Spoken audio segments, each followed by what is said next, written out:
Hi everyone, welcome to my channel English Peer.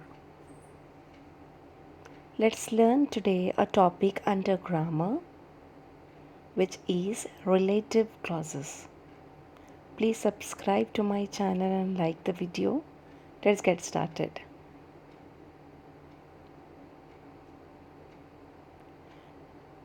Look at these sentences.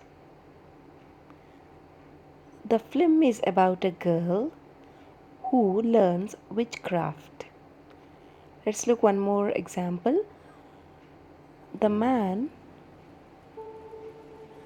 whom I met at a conference is a film director.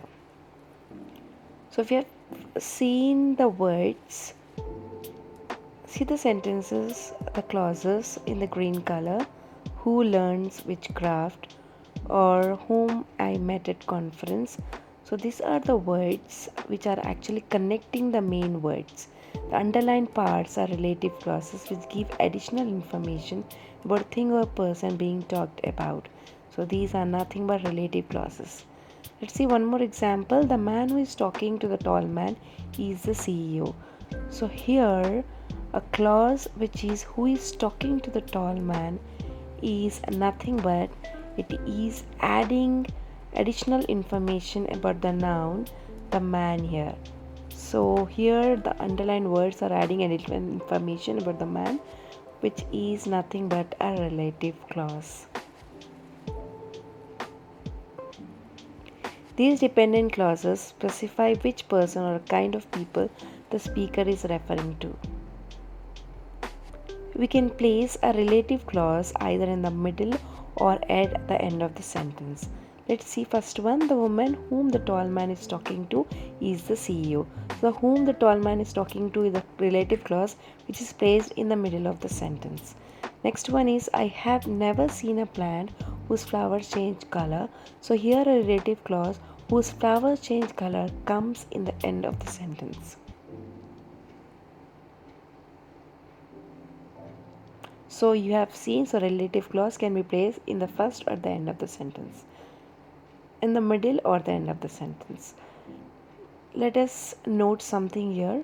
The use of words such as who, whom, whose, which or that is to introduce relative clauses. Yes, you have heard it right. These words used in the context are relative pronouns. The words we begin to write or say relative clauses are nothing but relative pronouns such as who, whom, whose, and which or that. So relative pronouns perform two functions. For example, they are pronouns which refer to a noun, okay, and also they join the clauses. Let us see the example. The film is about a girl.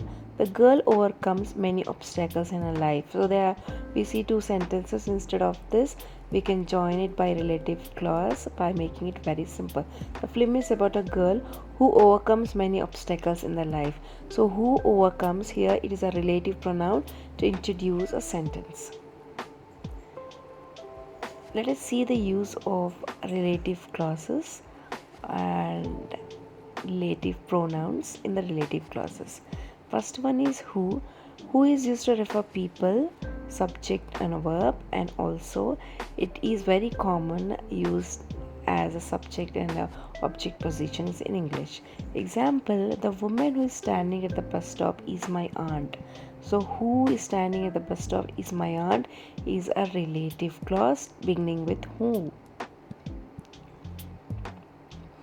Let us see next one, next relative pronoun which is whom. Whom always refers to people, it refers to object of the verb and also it is used in formal and written English. Example, the boy whom I saw on the stairs fell down and broke his hand. So whom is the relative pronoun where we have used to begin or introduce a relative clause in a sentence. Next one is whose. We use whose in relative clause to describe ownership, possession, or to show something belongs to someone, and it also refers to person or group, or it replaces he, her, its, and their. Example, we have invited only to those students whose work is relevant to the project. Here we are talking about whose, or nothing but the students' work, which is the possession ownership of the students. Next one is which. We use which for things or subject and object of the class. Things which are also subject and object of the class. So especially which we refer for things, non-living things. Have you ever seen the pen which I bought for my friend? So here I'm referring to pen. That's the reason I have used which. Next example is the dress which I wanted to buy is for sale. So above one I'm referring to a pen, and here in this sentence I'm referring to which dress. Dress is a thing, that's the reason I have used which here. Which is a relative pronoun to introduce a relative clause. Next, a relative pronoun is that. We use that for persons and things, subject and object of the clause, and after a superlative. It is also used instead of who and which.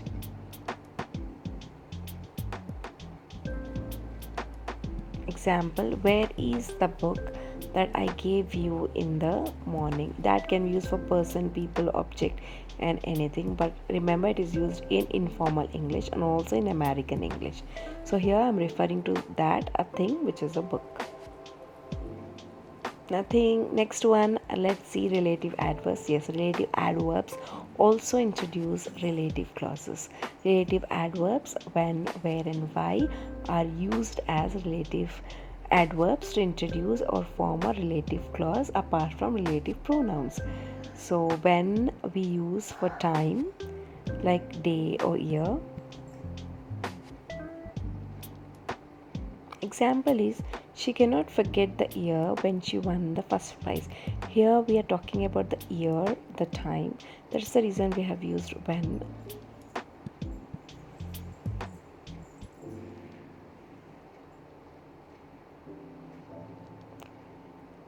Next is where. Where is used to talk about place. Place, it can be town, street, country, etc. Example, I want to see the hospital where I was born. So I'm talking about the place here. That's the reason I have used where.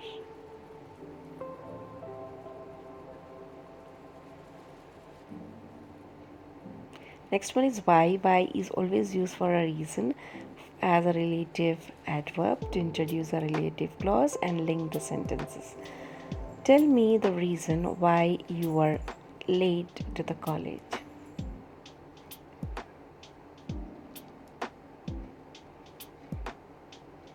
I have used why for a reason to be asked a question. Thanks for watching the video. For more videos like this, please subscribe to my channel, like the video, share the video to your friends and family. Thank you so much.